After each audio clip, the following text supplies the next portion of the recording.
Greetings, everyone joining us from around the world, including attendees from business, UN agencies, government agencies, civil society organizations, trade unions, workers, leaders, and advocates, and other stakeholders.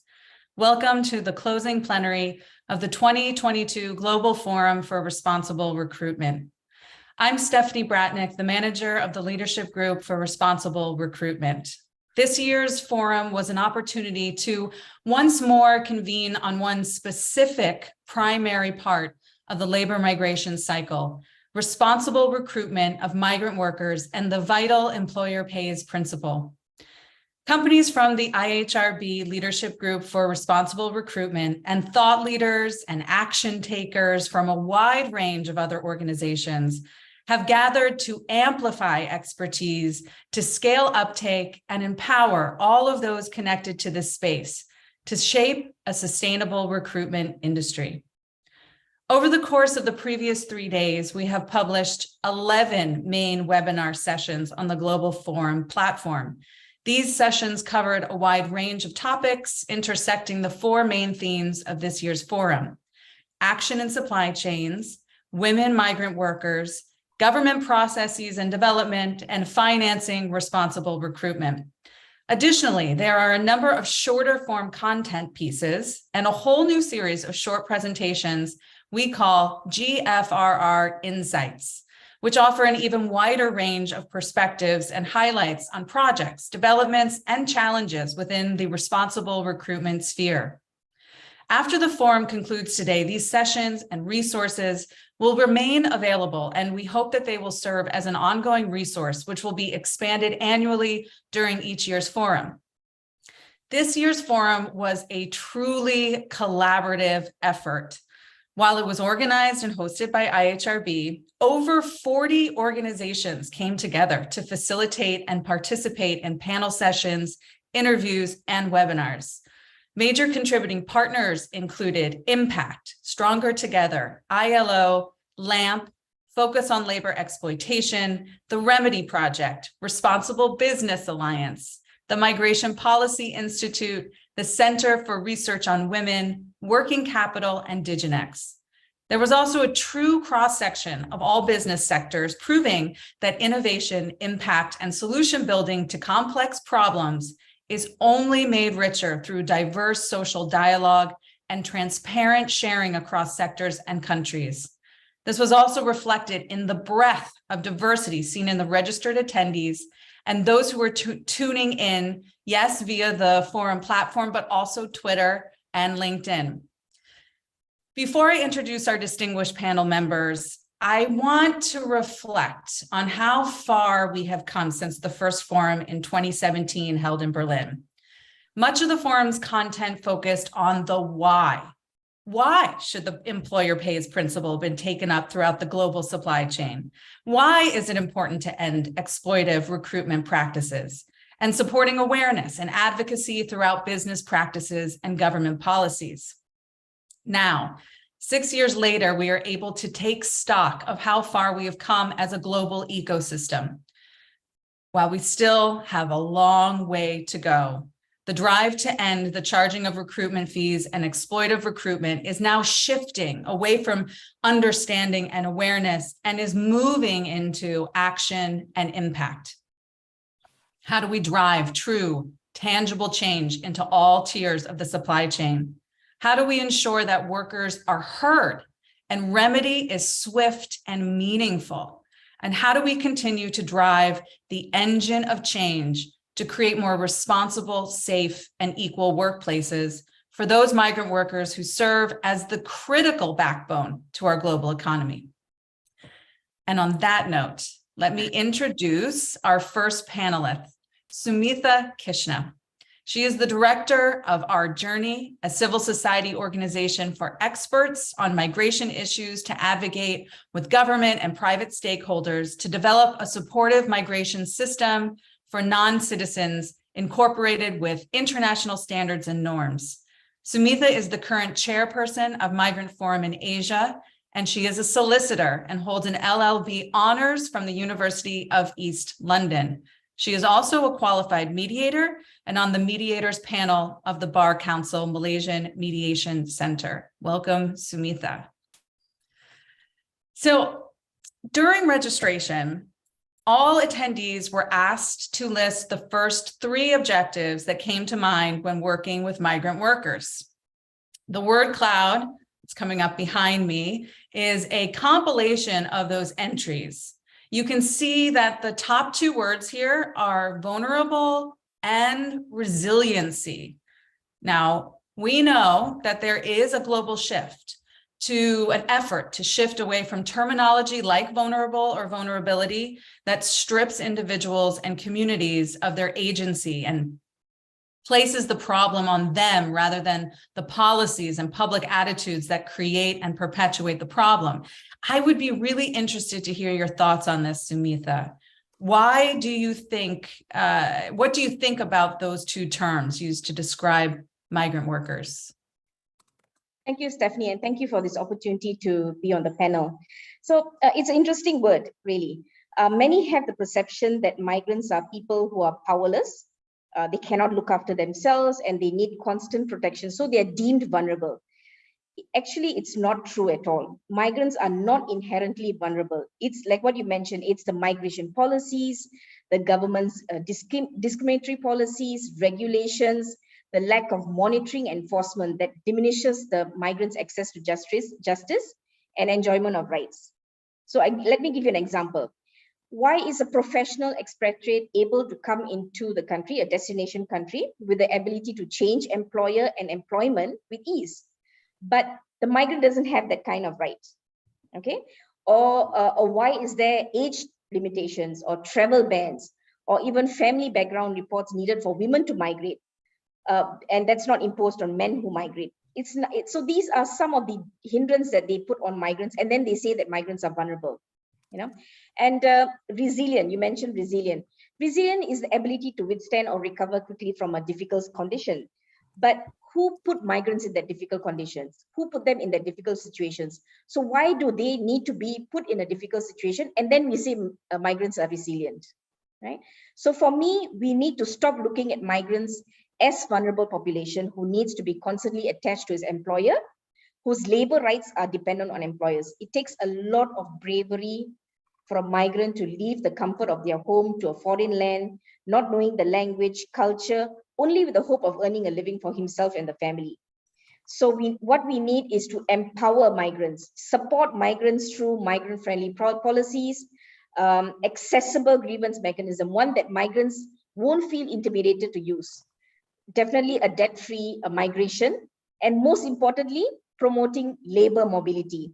How can migrants migrate more freely without being tied to an employer or being able to change employment? You know, these are things that could be done. Yeah, thank you.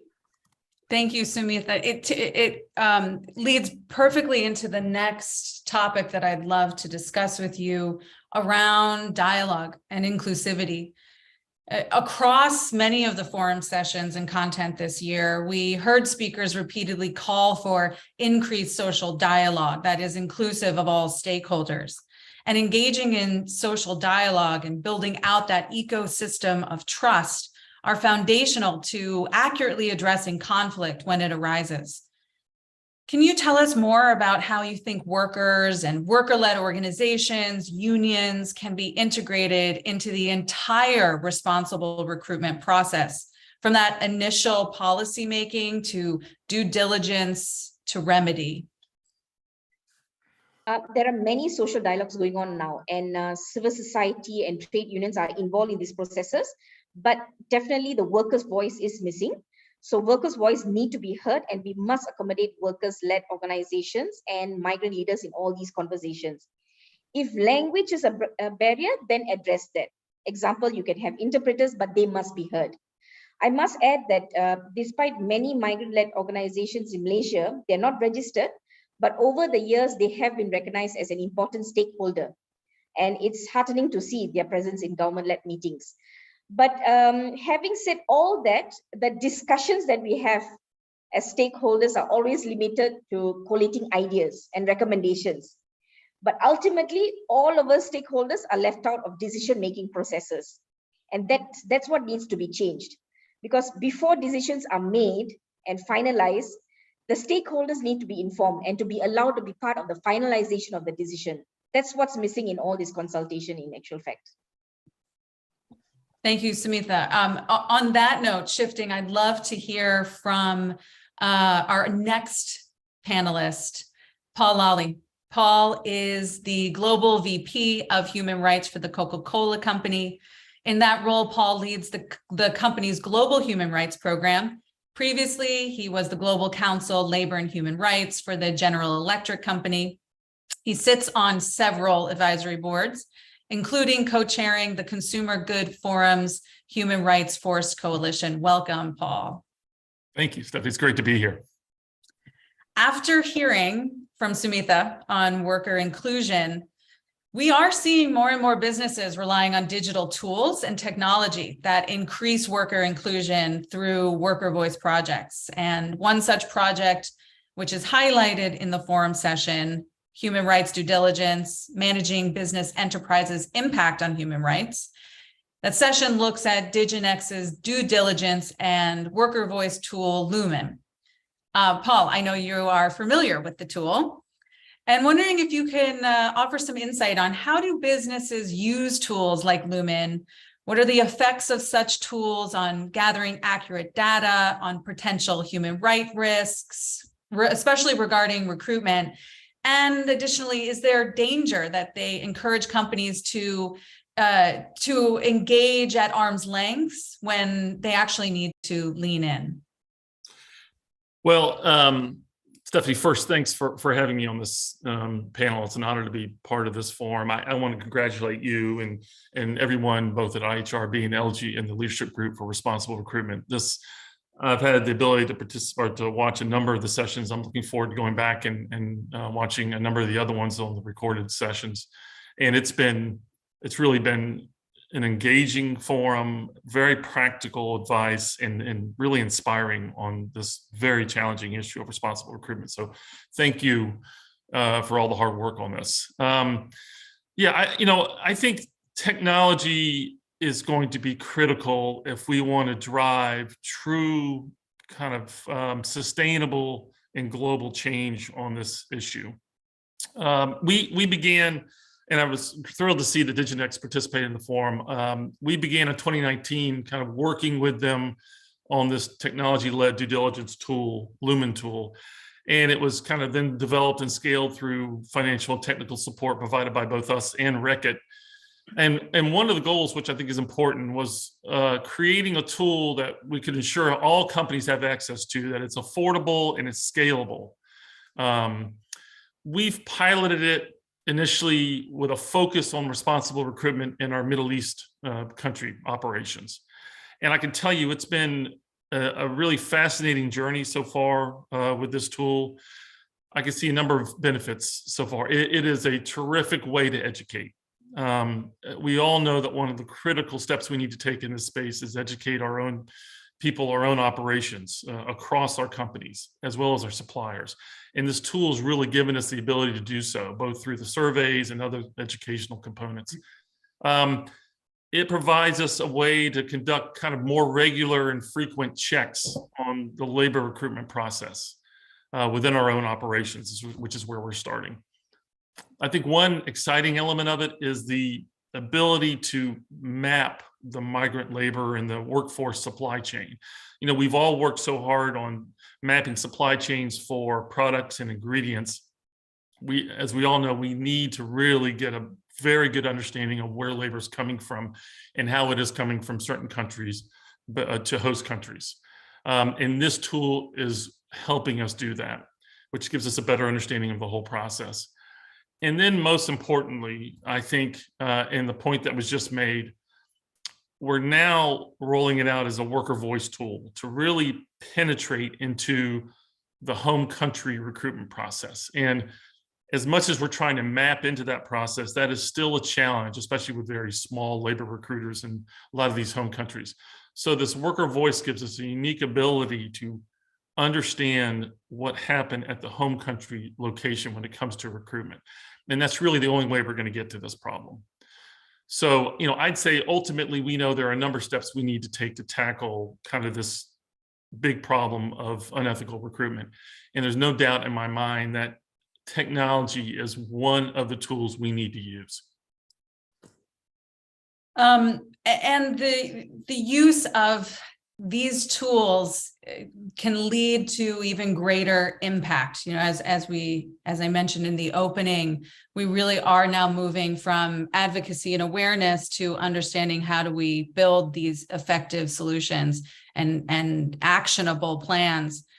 A lot of businesses are thinking about this. How do you actually gauge and evaluate impact? How do you track long-term sustainable change on recruitment and fees? And can you tell me more about the importance of it's not just for brands to tackle, but it's so important for small and medium enterprises, SMEs, to come in. And I'd love to hear some more of your thoughts on that. Absolutely. I think that's a terrific question. And let me kind of break it into two parts. First, just kind of measuring the impact. I think it is important to go in knowing, listen, no tool is going to be a panacea. You're not going to suddenly load a tool in and solve the problem. It is one of the many ways that you can understand and get into the recruitment process, either in your own operations or your supply chain. So then the second question about impact, and I kind of smiled when you said that, because we're at our company, we're really focusing on developing impact metrics, going beyond avoiding risk and do no harm to truly looking to try to measure positive impact on lives. And I'll admit, it is a challenge to find impact metrics that are both measurable and truly do reflect impact, positive impact in your operations or supply chain. But I think they're necessary for us, both to give us ways to measure the work that we're doing and also to show publicly what we're doing. In the small and medium enterprise area, I think that's a critical part of this whole effort as well. SMEs are critical to kind of cascading responsible business behavior across corporate value chains. But we all know that they face serious challenges in implementing these kind of effective due diligence programs, both because of capacity and resources.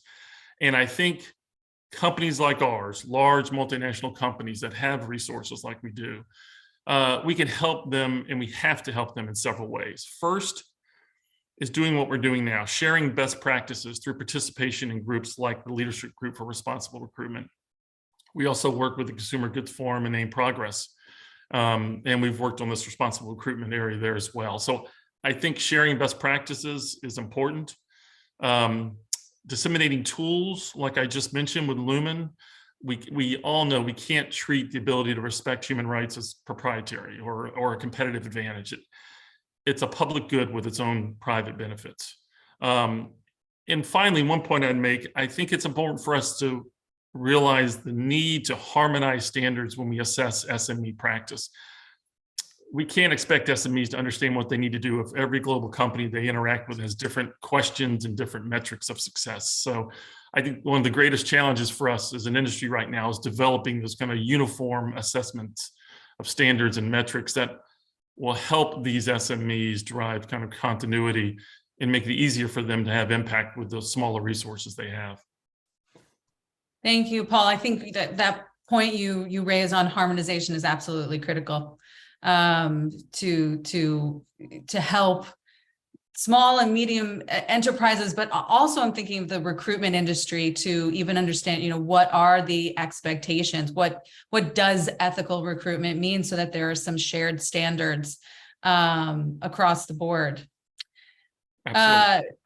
Yes, thank you. And finally, I want to bring in our third panelist today, Lauren Shields. Lauren has more than a dozen years of experience working at the intersection of business and international development. She is a director at Ernst & Young with a mandate in embedding sustainability within EY's supply chain operations practice. And previously, Lauren served as the director of BSR's Her Project, the largest workplace-based program devoted to women's empowerment in global supply chains. Welcome, Lauren. Thanks, Stephanie. Thanks for having me. So one of the themes, as I mentioned before, this year is women migrant workers. And we heard a variety of perspectives on the unique role and needs of women traveling for work within various supply chains. IHRB earlier this year published a paper as well on the connection between recruitment fees and development outcomes. We know that women remit a higher proportion of their wages than men, and that these remittances are more likely to be spent on development outcomes. Lauren, can you talk us through a few points on what the challenges faced by migrant women workers actually are during recruitment, and how can exploitive recruitment practices impact those remittances and therefore development? Great. Thanks, Stephanie. And thanks again to the Institute for Human Rights and Business for having me join this, and congratulations on a great forum so far.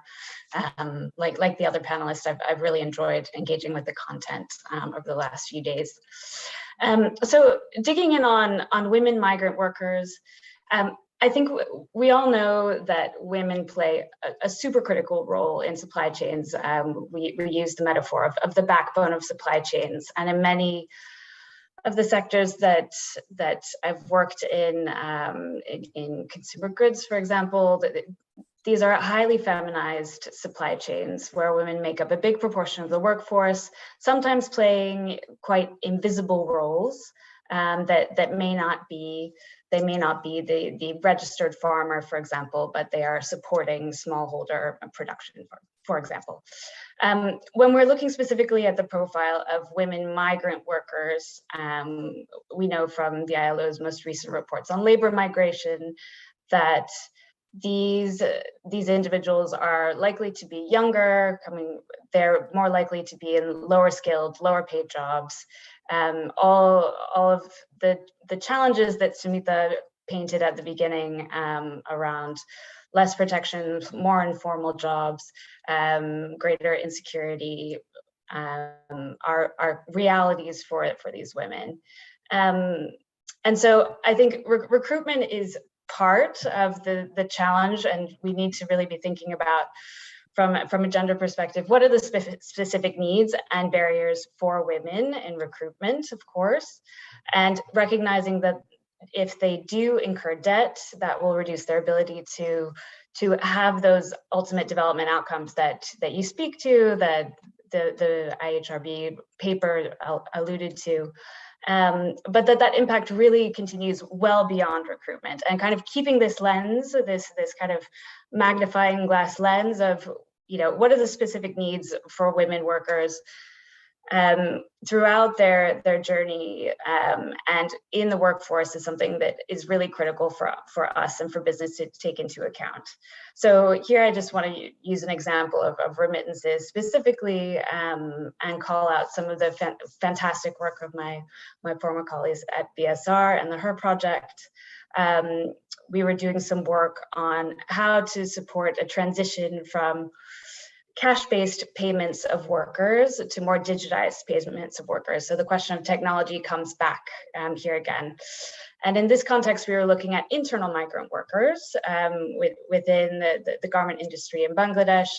So one of the potential benefits for workers with this digitization of their payments is their ability to remit safely and securely. They can send money home. They know where it's going. The full amount is there. They're not dealing with cash.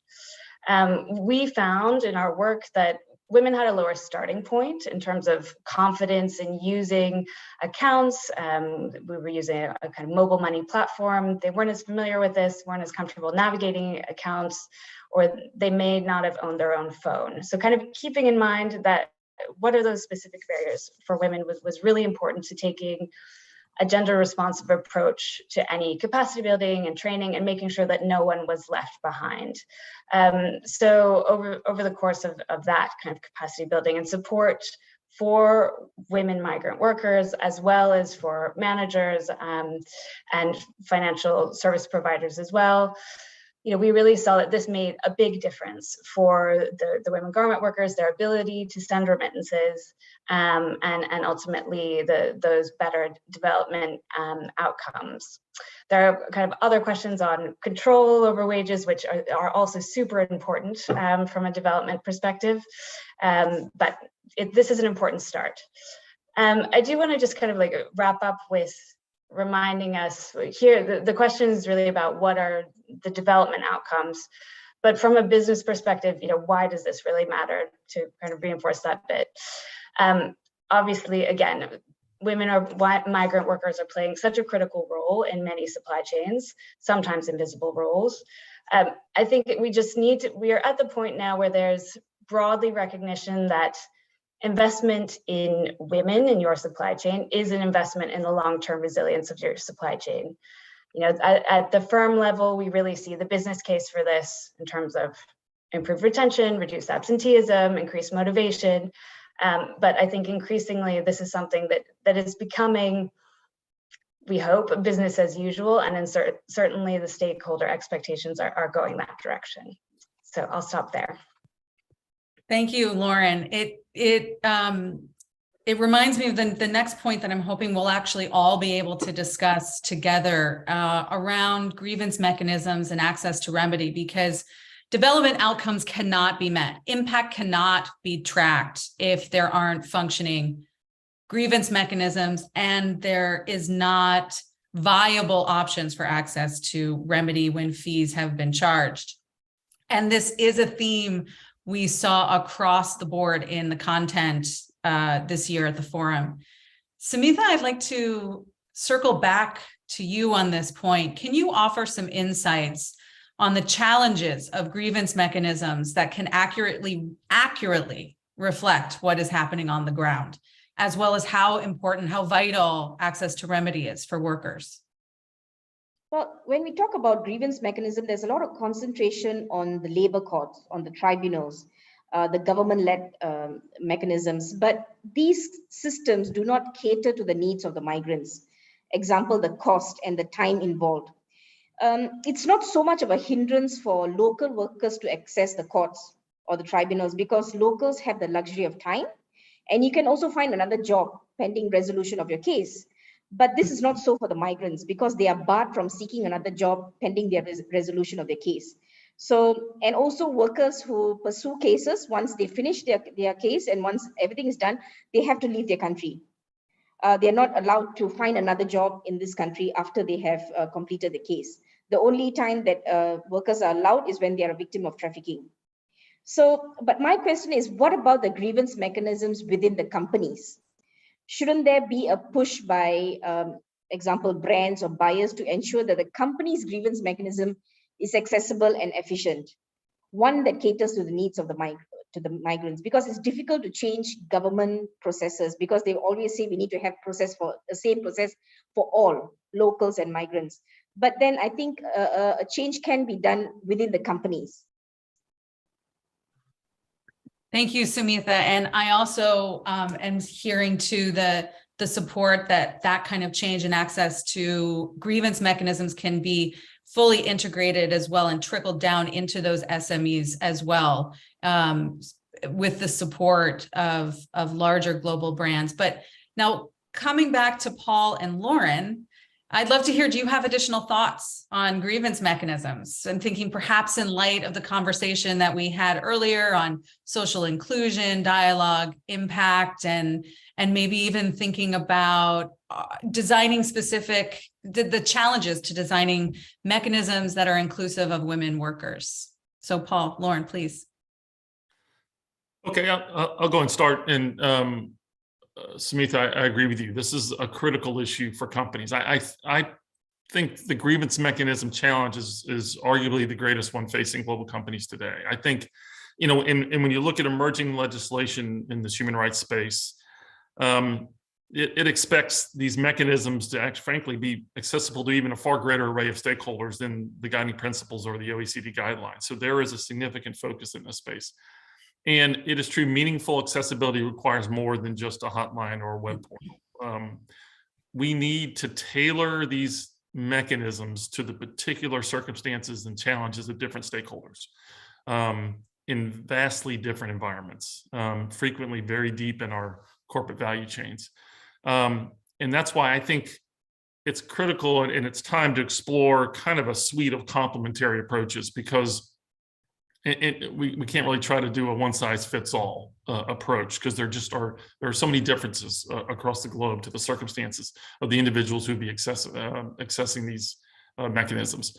So, I think we all agree effective remedy will require kind of collaboration with civil society. It's going to take leveraging technology like we've spoken about earlier. It's going to take industry partnerships like LGRR. And all of that together with the goal of strengthening both existing mechanisms and kind of developing new, more effective ones. I was on the first day, I listened to a few sessions, and there was one session where somebody made a point I thought was terrific, which she said, I can't remember the name of the speaker. She said, "What we know is increasingly what we don't know." And I think it's a terrific point, and there are a number of steps that we need to take to improve there.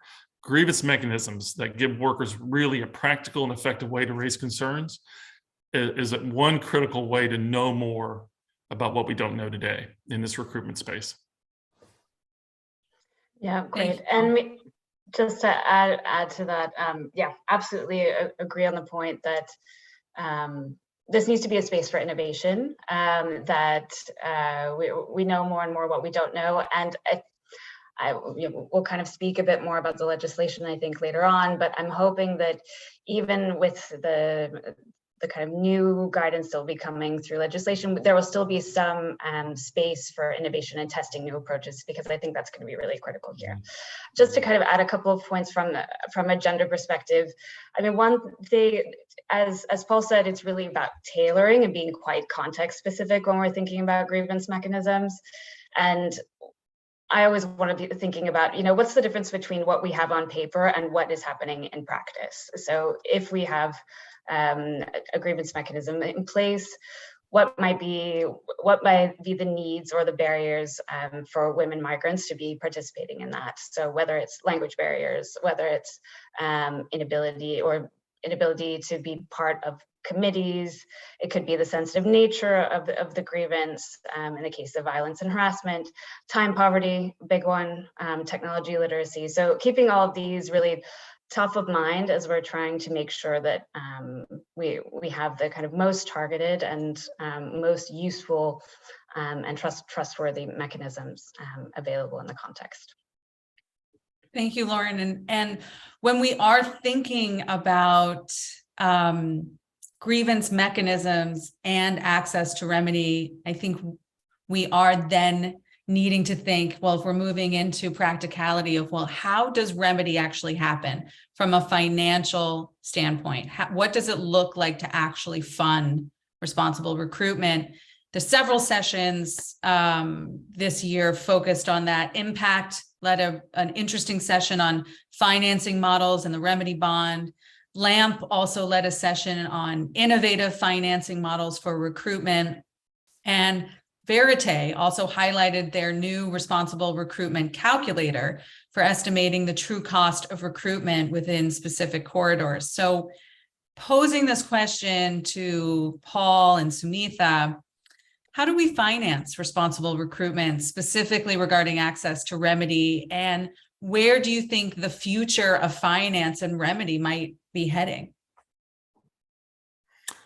I'll just make some quick points on it. I don't know if I have the answer as to where it will be. I think it's encouraging to see how much of a part this issue now is to the discussion on responsible recruitment. When you think about where we were 10 years ago, we've focused so much, and we've had to, on first understanding the recruitment process, and then trying to identify the fees that are charged, and try to identify how we get records of fees, and so we know how to repay, and then the process of repayment, and who should be responsible for this. And we're not stopping. I think we can't stop there. We have to think to the practicality of the actual payment now. And I think it's a critical place to start.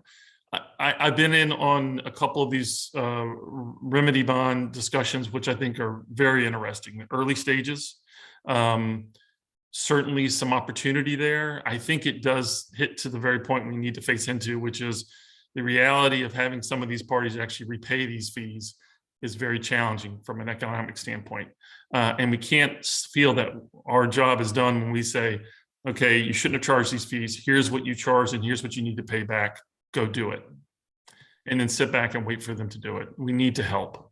So how that help comes into play, bringing our resources and knowledge and discussions and bringing parties together, now the finance industry, I think is actually an encouraging discussion that we're having. Thanks, Paul. Sumita, anything to add on that point?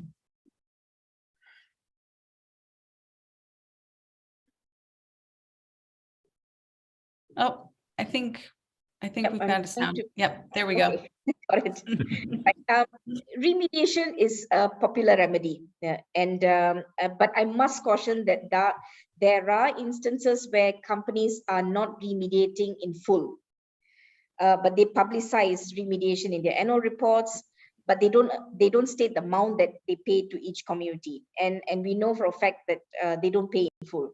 So, but for me, remediation must go hand in hand with reviewing the recruitment policies of the company to adopt the employer pay model, and also ensuring that there are clauses in the contracts between the company and the recruiter that addresses the breach of employment employer pay model.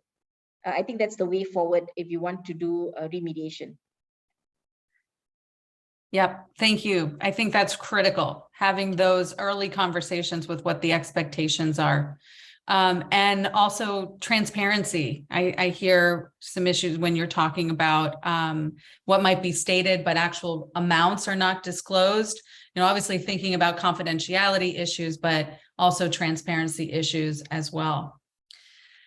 So we are seeing an increase in regulation and actions by some governments to make some changes on recruitment. And we've all heard about the impact of a withhold release order by U.S. Customs and Border Protection agencies on goods produced by Top Glove in Malaysia.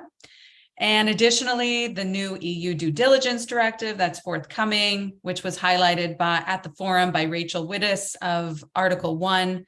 It's another piece of legislation, and it is at the forefront of our minds. Do you posing this to all of you, because I think you all probably have some thoughts on this, do you believe that an increase in this sort of legislation that is looking for greater action rather than simple reporting by companies, do you think this will drive better practice? Lauren, I'd love to hear your thoughts. Yeah, happy to kick this one off. So I think my perspective on this is, number one, it is great that new legislation is going to be putting some of these issues higher on the agenda within companies that we work with. There's potential for this to be some pretty fundamental change for some businesses. At EY, we are hearing clients say that this is keeping them up at night, which I think is probably good news from an impact perspective. So a kind of more comprehensive approach to human rights and environmental due diligence, it will be a big shift for some companies. I would say on the other hand, there's a gap between those who are really front runners in this space and those who are just kind of hearing that this legislation is coming. So there's going to be a lot of movement in this space in the next few years. I think the risk is that we want to be careful, as you say, how to be action oriented, and a risk that this becomes too much of a tick box exercise, and too much of kind of trying to do everything poorly and nothing very well. So, the legislation at the EU level is still very much in flux. We're watching the space. Let's see where it lands. But one of our messages to companies is that we need to continue to be strategic. Where are the risks in your supply chain? Where is there most saliency of risk? And but also have some space to be creative. So really going to root causes, working with communities and other stakeholders, listening to workers for worker-driven solutions, trying out technology when it makes sense. So we really want to make sure that this is certainly not a kind of contracts and audits approach only, that as the kind of best practice around making sure that there's a strategic and meaningful approach to human rights across the business and dialogue with rights holders is very much part of the conversation. I'll stop there. Thanks, Lauren. Paul, Sumitha, anything to add? Sure. I'm kind of a recovering lawyer, so I find this move from soft to hard law fascinating. There's great potential in the directive and the other emerging laws for business and stakeholders alike. I think for business, particularly those who have been investing in respect for human rights for some time, the benefit lies in kind of certainty and, as they say, level playing field. For stakeholders, it's, the benefits enhanced accountability. I think those benefits turn on these laws being practical and precise. The two concerns you might have is to the degree that there's uncertainty in the law as to what is expected, especially when that's coupled with civil liability. Two things. One, an unintended consequence might be a pulling out of certain countries from a supply chain or labor worker migration corridor chain because of the risk, as opposed to staying in countries and working with them to improve respect for human rights in those countries. And then secondly, and I think it's critical, and it goes right to this discussion we're having today, which is we need the environment of honesty about these problems to be fostered. We need companies to want to talk about not only best practices but mistakes and where they've failed, where we've run into problems, and what you don't want is any laws that make it so that kind of open dialogue might be pulled in, because I think we've gotten to where we have right now because of the kind of discussions we've been having, like we're having today. Another point that was made in the first day that I heard was, we need more honesty and focus on blind spots. And I think that is a great point, and it is what we need fostered. So I think we have laws that create the structure and the base responsibilities while still providing that environment for the dialogue like we're having. Thanks, Paul. And Sumitha, wondering if you had any thoughts on that, given I know you mentioned earlier in one of your responses around government and legislation and regulations from that side. Well, since you mentioned the WRO, I must say that for me, it didn't really create the impact that we wanted in the industry. It might be because the government downplayed the issue here, and also because it became just a company's problem. It was not an industry problem. And so everyone was like, oh, that's Top Glove's problem. Let them deal with it. This got nothing to do with us. We don't do all that kind of labor violation. And it didn't create that ripple effect, unfortunately. But I think I felt that also the buyers and the brands didn't seize that moment also to play a bigger role into cleaning up their supply chain.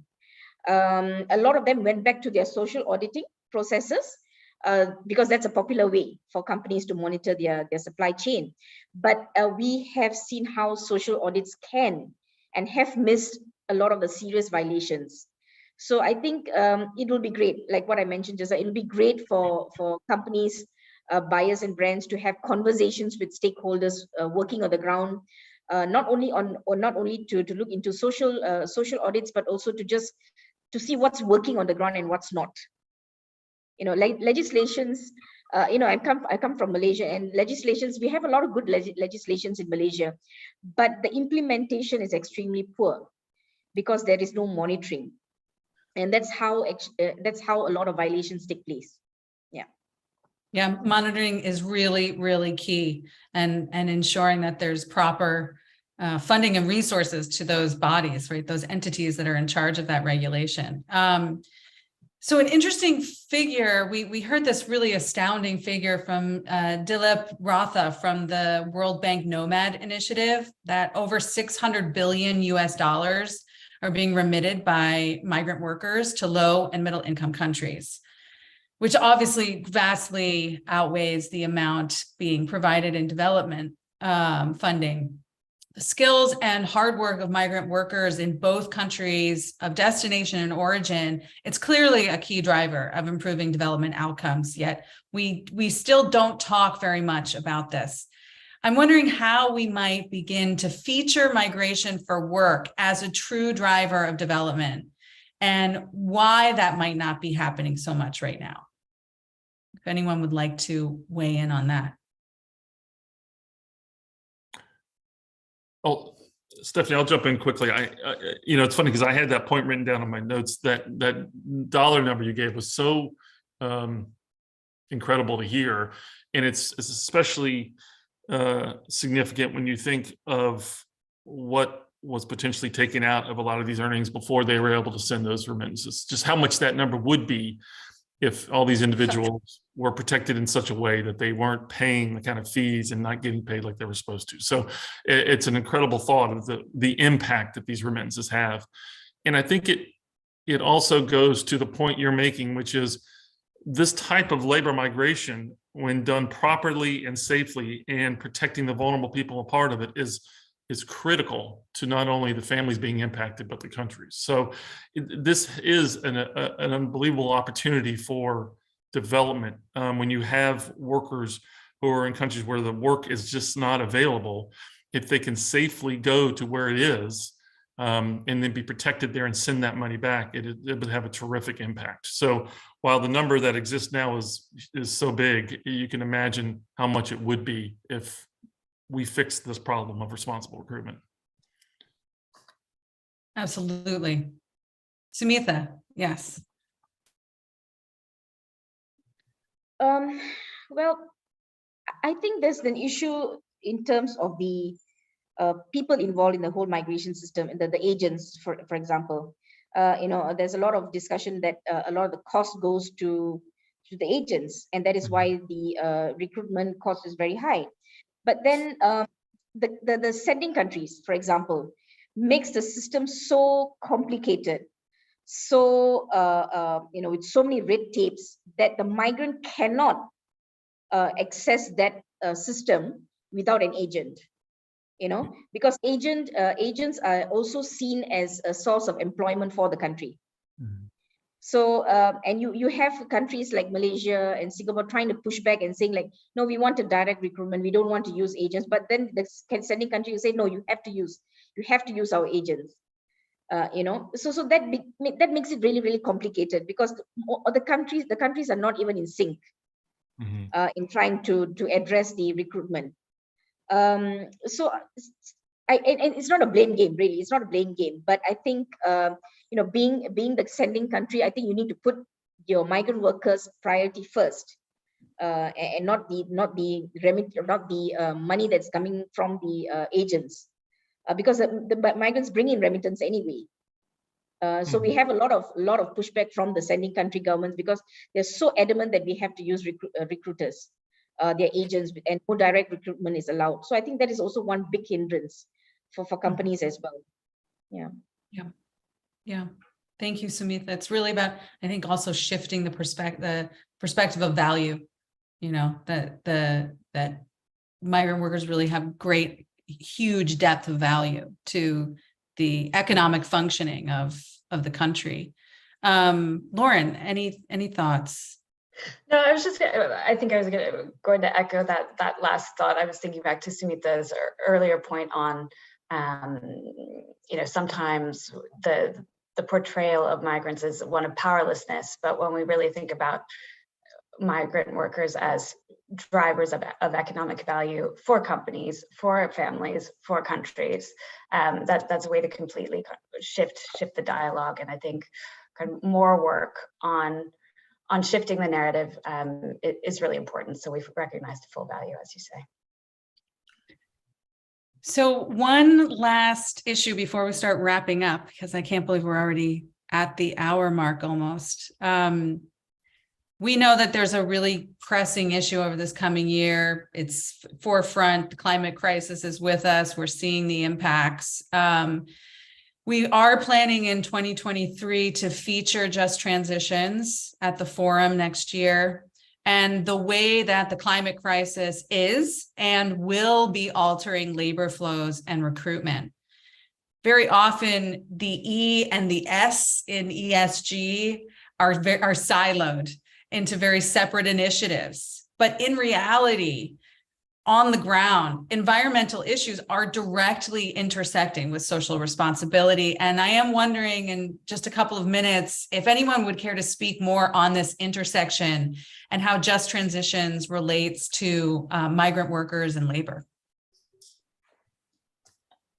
I'm happy to kick off on that, just to kind of pick up on your point. The siloed challenge is one that it's a challenge that we certainly hear with the companies that we work with. Someone was just saying to me, we have the 80-20 rule, and 80% of our resource, time, thinking goes to climate and 20% people, but we know that the people are really critical on people's side. The people are really critical to making any lasting change and key to the solution. So I think kind of bringing climate resilience and just transition to the forefront is a great way to take a more holistic approach to this work. I mean, from a gender perspective, one thing that I would be thinking about here is a lot of the discussion with the just transition is about how are we shifting from high carbon industries and technologies and more an energy sector. But we also need to kind of think beyond those typical green jobs and think about other low carbon jobs that are contributing more broadly to societal resilience. And here's where we see many migrant workers, many female migrant workers are really key to those sectors, whether it's healthcare workers, educators, caregivers, small scale agriculture workers. So these are often highly feminized, and their contribution to the just transition should really be at the forefront of our conversation. Thanks, Lauren. Anyone else want to weigh in?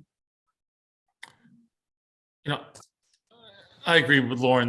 The intersection of environment and human rights, I think, is inescapable. And these, you know, when you think about environmental impacts matter in large part because they affect human rights. So I think that divide is dissolving, and certainly the climate and just transition work is showing how we have to be working together.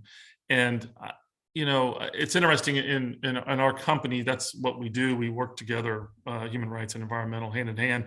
And I think there's been some examples that clearly show why. We have a sustainable packaging initiative we call World Without Waste that involves, you know, the recycling of plastic and using recyclable materials.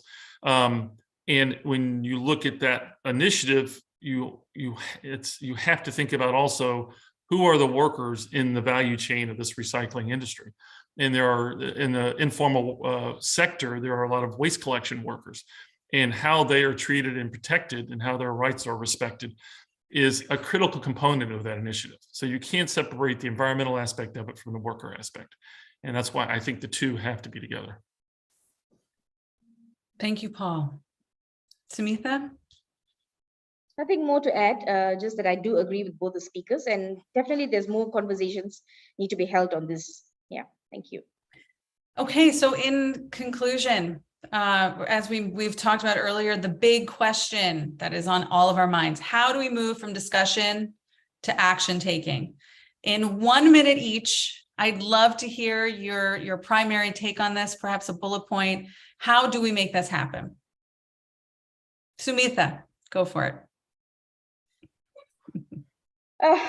There's so many things that need to be changed, isn't it? I mean, it's so difficult to just pinpoint, but for me, I think the key issue is the adoption of the employer pay model. That seems to be a priority for me, because a lot of the issues that we face stems from the fact that the migrant comes into the country with a huge debt. And it'll be great. It will be really, really great if brands and buyers rather impose this employer pay model on their supply chain and have a monitoring system that the workers do not pay anything. I think it's really, really essential for that. Yeah, thank you. Thank you. Thank you. Lauren, anything to add? Yeah, I totally agree with Smita. I think one thing that has come through clearly in this conversation and the forum as a whole is really the essential role of collaboration in this space. These are pre-competitive issues when we're talking about responsible recruitment. Let's bring the best of what we've learned together. Of course, I have to remind us, let's remember to have a gender lens. Always think about your context, think about the specific barriers for the workers that you are supporting. And I guess my last thought around action is, let's be more candid about where things are going wrong and where we failed. I think that there's so much learning to be done from what has gone wrong. Thank you. Paul. First, I'd echo Lauren's point. The candid discussions and honest discussions on successes and failures is critical on this. I'd say my thought on how we move to action is simply take action. I think it's important for us to not search for the easy one-stop solution or the ideal solution. I mean, these challenges are complex, they are unpredictable, and the key is to start testing solutions, to pilot and refine and experiment, and then to share lessons of those pilots with the broader community to inspire these better approaches. It's really the only way we're going to do this, is to pilot, act, collaborate, and take the next step. Thank you. Excellent. This has been a very rich discussion, a very rich hour. I want to thank you all for coming and sharing your expertise. Sumitha, Paul, Lauren, thank you so much for joining. I want to conclude this plenary and the forum with some more thank yous. So thank you to our content contributors, the organizations who helped us coordinate webinars, and the expert speakers who took part in them. Special thanks to those who have taken time out to record presentations for the GFRR Insights. We already know how popular those have proven to be and meaningful to the human rights community. A very big thank you to our online event management company, We and Goliath, and our brilliant communications team, Carmen Pedraza and Deborah Sego. We could not have done this without you, and we know how tirelessly you have worked to pull this whole event together. And thank you to the wider team from the Institute for Human Rights and Business. I'd also like to thank our funder, the Walmart Foundation, for their strong support of our program and the Global Forum.